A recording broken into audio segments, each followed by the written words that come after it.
peacemakers of Christo. யோவான் சுவிசேஷம் 13வது அதிகாரம் 34வது வசனத்துல ஒரு அருமையான தலைப்பு. உன் நம்பிக்கை வீண் போகும், நீ நினைத்தவை நடக்காது என்று நினைத்தாயா? வசனம், ஒருவர் மற்றவரிடம் அன்பு செலுத்துங்கள் என்னும் புதிய கட்டளையை நான் உங்களுக்கு கொடுக்கிறேன். நான் உங்களிடம் அன்பு செலுத்தியது போல நீங்களும் ஒருவர் மற்றவரிடம் அன்பு செலுத்துங்கள். ஜெபிப்போம்.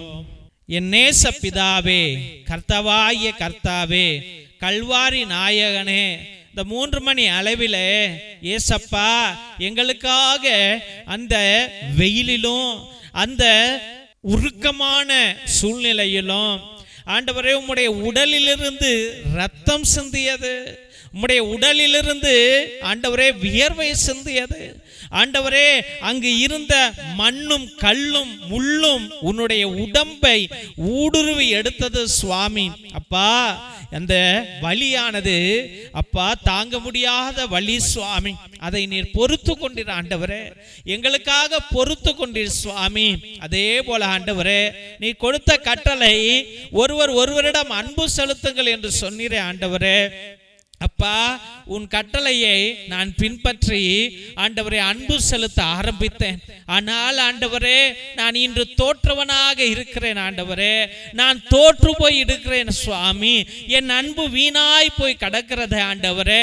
ஏசப்பா, கணவன் மனைவியை அன்பு செய்வதில்லை ஆண்டவரே, மனைவி கணவனை அன்பு செய்வதில்லை ஆண்டவரே, பெற்றோர்கள் பிள்ளைகளை நேசிப்பது இல்லை சுவாமி, பிள்ளைகள் பெற்றோர்களை நேசிப்பது இல்லை ஆண்டவரே.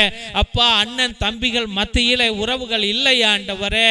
அப்பா, அடிதடி என்று, கேஸ் என்று, கோர்ட் என்று, போலீஸ் ஸ்டேஷன் என்று, அடியாட்கள் என்று ஆண்டவரே பகை உணர்வுகளை வளர்த்து கொண்டு வாழ்கிற பிள்ளைகளாக மாறி போய் விட்டார்கள் ஆண்டவரே. அப்பா தெய்வமே, சுயநலத்திற்காக அன்பு செய்கிற பிள்ளைகள் ஆண்டவரே, செக்ஸுக்காக அன்பு செய்கிற பிள்ளைகள், பணத்திற்காக அன்பு செய்கிற பிள்ளைகள் ஆண்டவரே இன்று ஏராளம் சுவாமி.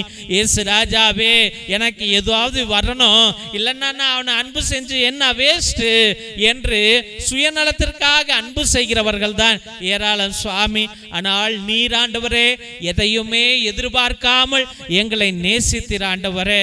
அப்பா, என்னுடைய பாவ தன்மை இருந்து நீர் என்னை நேசித்தீர் ஆண்டவரே.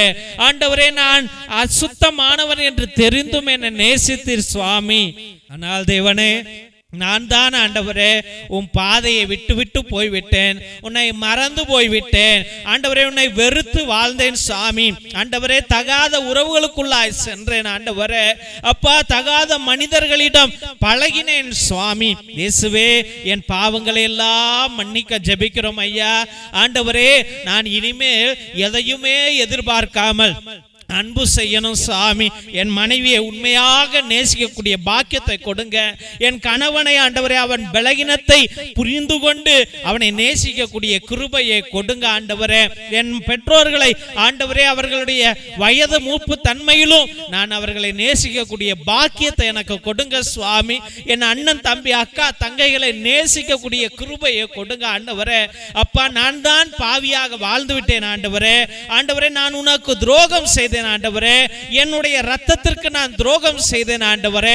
நான் தான் அப்பா கோபக்காரனாக வாழ்ந்தேன், நான் தான் ஆண்டவரே மன்னிக்க முடியாமல் அவர்களை ஏற்றுக்கொள்ள முடியாமல் வாழ்ந்து விட்டேன் ஐயா. இயேசுவே, அப்படி மனமாறி ஓடி வருகிற பிள்ளைகளை நீர் ஆசீர்வதிக்க ஜெபிக்கிறோம் ஐயா. ஆண்டவரே, மனமாற்றத்தை கொடுங்க சுவாமி, உண்மையாக நேசிக்கக்கூடிய கிருபையை கொடுங்க ஆண்டவரே. இந்த அன்பிலே சுயநலங்கள் இருக்க கூடாது ஆண்டவரே, பொறாமை எண்ணங்கள் இருக்க கூடாது சுவாமி. இயேசுவே, நீர் ஓடி வந்து ஒவ்வொரு பிள்ளைகளையும் நீர் ஆசீர்வதித்து வழி நடத்துவீர் என்று மனதோடு ஜெபித்து அருமையான பிள்ளைகளை நம்முடைய பரிசுத்தமான கல்வாரி பாதத்திலே சமர்ப்பித்து ஜெபிக்கிறோம் எங்கள் ஜீவனுள்ள நல்ல பிதாவே. ஆமென், ஆமென், ஆமென். திருசிலுவை ஆசீர்வாதத்தை பெற்றுக்கொள்வோம். தந்தை ஆசீர்வாதத்தின் திருசிலுவை. திருசிலுவை உனக்கும் உன் குடும்பத்திற்கும் வெளிச்சமாய் இருக்கிறது. நரக சர்ப்பம் உனக்கு அதிபதியாக வேண்டாம். சாத்தானே அப்பாலே போ, அபத்தங்களை பிள்ளைகளுக்கு போதிக்காதே, நீ கொடுப்பது தீது, நீயே அந்த நஞ்சை உட்கொள்.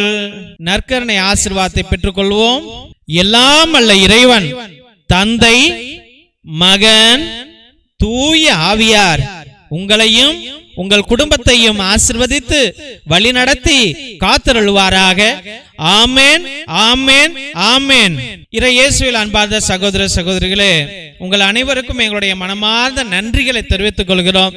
எத்தனையோ பேர் எங்களுடைய ஏழை எளிய பிள்ளைகளுக்கு உங்களால் முடிந்த பழைய துணி, பத்தாத துணி, பயன்படுத்தாத துணி, நோட்டு, பேனா, புஸ்தகங்கள் என்று சோலார் லைட் என்று நீங்கள் அனுப்பி கொண்டே இருக்கிறீர்கள். அதற்காக என்னுடைய மனமார்ந்த நன்றிகளை தெரிவித்துக் கொள்கிறோம். தெய்வ பிள்ளைகளே, நீங்கள் அனுப்பிய ஒவ்வொரு துணியையும், ஒவ்வொரு நோட்டு, புஸ்தகம், பேனாவையும் எங்களுடைய சபை ஸ்தாபகர் மோஸ்ட் ரெவரண்ட் பிஷப் ஹிபோரா குசாலா மற்றும் எங்களுடைய சபை தலைவர் ரெவரண்ட் ஃபாதர் கிஷோர் பாபு ஒவ்வொரு நாளும் ஏழை எளிய பிள்ளைகளுக்கு அதை பகிர்ந்து கொண்டே இருக்கிறார்கள். அதை தான் இந்த போட்டோல நீங்க அனைவரும் பார்த்து கொண்டிருக்கிறீர்கள். மற்றும் உங்களால் முடிந்த அளவுக்கு உங்களுடைய உற்றா உறவினரிடம் சொல்லி கூட இந்த பழைய துணி, பத்தாத துணி, பயன்படுத்தாத துணிகளையும் மற்றும் ஏதாவது நோட்டு, பேனா, புஸ்தகங்களை கூட நீங்கள் தொடர்ந்து அனுப்பும்படியாக அன்போடு வேண்டுகின்றோம். மற்றும் தெய்வ பிள்ளைகளே, ஒவ்வொரு நாளும் மதியம் 3 மணியிலிருந்து 5 மணி வரைக்கும் தேவனோடு ஒன்றித்து இறை இரக்கத்தின் ஜெபமாலை, நற்கருணை ஆராதனை, நவநாள் மற்றும் உன்னத திருப்பலியை உங்களுடைய கருத்துகளுக்காக 2 மணி நேரம் ஒரே குருவானவர் ஜெபிக்கிறார் என்றால் உலகத்துல எங்கேயுமே நடக்கல. அது தயவு செய்து தெய்வ பிள்ளைகளே, உங்களுடைய கருத்துக்களை அனுப்புங்க. உங்களுடைய கருத்துக்களுக்காக நாங்கள் அனுதினமும் ஜெபித்துக் கொள்வோம். ஒருவேளை நீண்ட நாட்கள் உங்களுடைய கருத்துக்கள் நிறைவேறவில்லை என்றால் நேர்த்தி திருப்பலி அர்ப்பணிங்கள். 3 திருப்பலி, 5 திருப்பலி, 7 திருப்பலி, 9 திருப்பலி, 12 திருப்பலி, 21 திருப்பலி, 30 திருப்பலி, 33 திருப்பலி என்று நீங்கள் அர்ப்பணிப்புக்கலாம். உங்களுக்காக அனுதினமும் நாங்கள் ஜெபித்துக் கொள்வோம். 2 மணி நேரம் ஜெபிப்போம். பேரை சொல்லி சொல்லி ஜெபிப்போம் என்பதை அன்போடு தெரிவித்துக் கொள்கிறோம். மற்றும் அவருடைய குடும்பத்தில் யாராவது உடைய உறவுகள், நெருங்கிய உறவுகள் மரித்திருந்தால் நீங்க கிரகோரியன் மாஸ், அதாவது புனித கிரகோரியார் திருப்பலியை நீங்கள் அர்ப்பணிக்கலாம். 30 திருப்பலி, ஒவ்வொரு திருப்பலிக்கும் ரூபாய் 100 என்பதை அன்போடு தெரிவித்துக் கொள்கின்றோம். ஆத்ம இளைப்பாறுதலுக்காக இதை அர்ப்பணிப்பார்கள். நம்முடைய திருச்சபையில உங்களுடைய கருத்துக்களை நீங்கள் அனுப்பலாம் என்பதை அன்போடு தெரிவித்துக் கொள்கிறோம். மிரக்கல் ஆயில் அதிசய எண்ணெய், இது கோகனட் எண்ணெய் கிடையாது. இது அற்புதங்களை செய்யக்கூடிய வல்லமையான எண்ணெய். எல்லா நோய்களுக்கும் வலிகளுக்கும் பயன்படும். தலைவலி, நெஞ்சு வலி, மூச்சு வலி, முழங்கால் வலி மற்றும் மூச்சு வாங்கல், வயிற்று வலி அனைத்திற்கும் பயன்படும். எல்லா நோய்களையும் தீர்க்கும். மற்றும் குழந்தை பாக்கியத்திற்கு கூட இது அருமையாக செயல்படும். இதை வாங்கி நீங்கள் தயவு செய்து பயன்படுத்தும்படியாக அன்போடு வேண்டுகின்றோம். இறை இரக்கத்தின் விடுதலை ஜெப புத்தகம். இது அந்த காலத்தில் நம்முடைய மூதாதையர்கள் செபஸ்தியா தகடு, அந்தோனியா தகடு செய்வதற்காக வல்லமையான ஜெபங்களை வைத்து அந்த தகடுகளை செய்தார்கள். அதில் உள்ள ரகசிய ஜெபங்கள் உடையவை இவை. இந்த ஜெபங்களை வாங்கி நீங்க பயன்படுத்துங்க.